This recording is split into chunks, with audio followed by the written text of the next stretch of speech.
The World Monuments Fund Madhya Pradesh government project has been ongoing now for the last 2.5 years. It's a 5-year partnership project where the World Monuments Fund has partnered with Madhya Pradesh government to fund 1/3 of the cost of the restoration of 37 monuments around the state. This is perhaps the only model that is available in the country where the state has partnered with an international agency at such a vast scale. Madhya Pradesh is one state which unfortunately has had very little investment by way of heritage conservation or by way of infrastructure development around heritage sites. That's the Shiv temple on the lower hill, and on the top hill you can see Garud temple. From here we have to cross the river and go to the village Gararu. And due course of time all the steps have gone. So first we have to make the steps. A lot of the sites are inaccessible and to that extent have fallen into decay. Another major problem here is this cracking of these walls due to plantation, vegetation growth. Hopefully our investment in those slightly remoter sites will secure them for future generations. Without the appropriate knowledge, it is inappropriate to intervene in a historic building.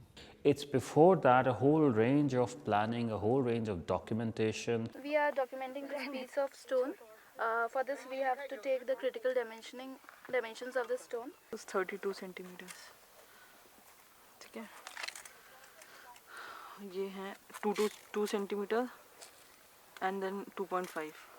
You have to know it, understand it, see how it works, and then you can intervene. We start with a documentation process, which is measuring the existing buildings and then going about building it, plans, sections, elevations.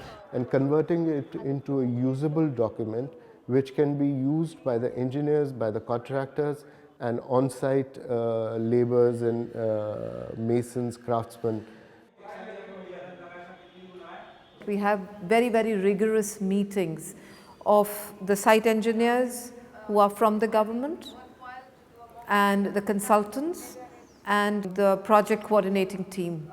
I think what we've tried very hard to do is to encourage the officers in charge of these sites to speak their mind, and to that extent we keep a very open forum for these meetings. We try and not structure it. They actually engage with it and we're getting their inputs now in the detailed project reports that this drawing is missing, this item of work is not being referred to in your drawing. And this is how we'll incorporate those issues in the whole overall planning. At the same time, we'll try to explain our thought process and vision of conservation to them. We are not looking at monuments in isolation, and we are trying to establish the context of the monument. The pilgrims and the residents of this area needs to be consulted because they are the first user of this place. How we understand ownership is that the memory of the process should be very much the memory of the institution.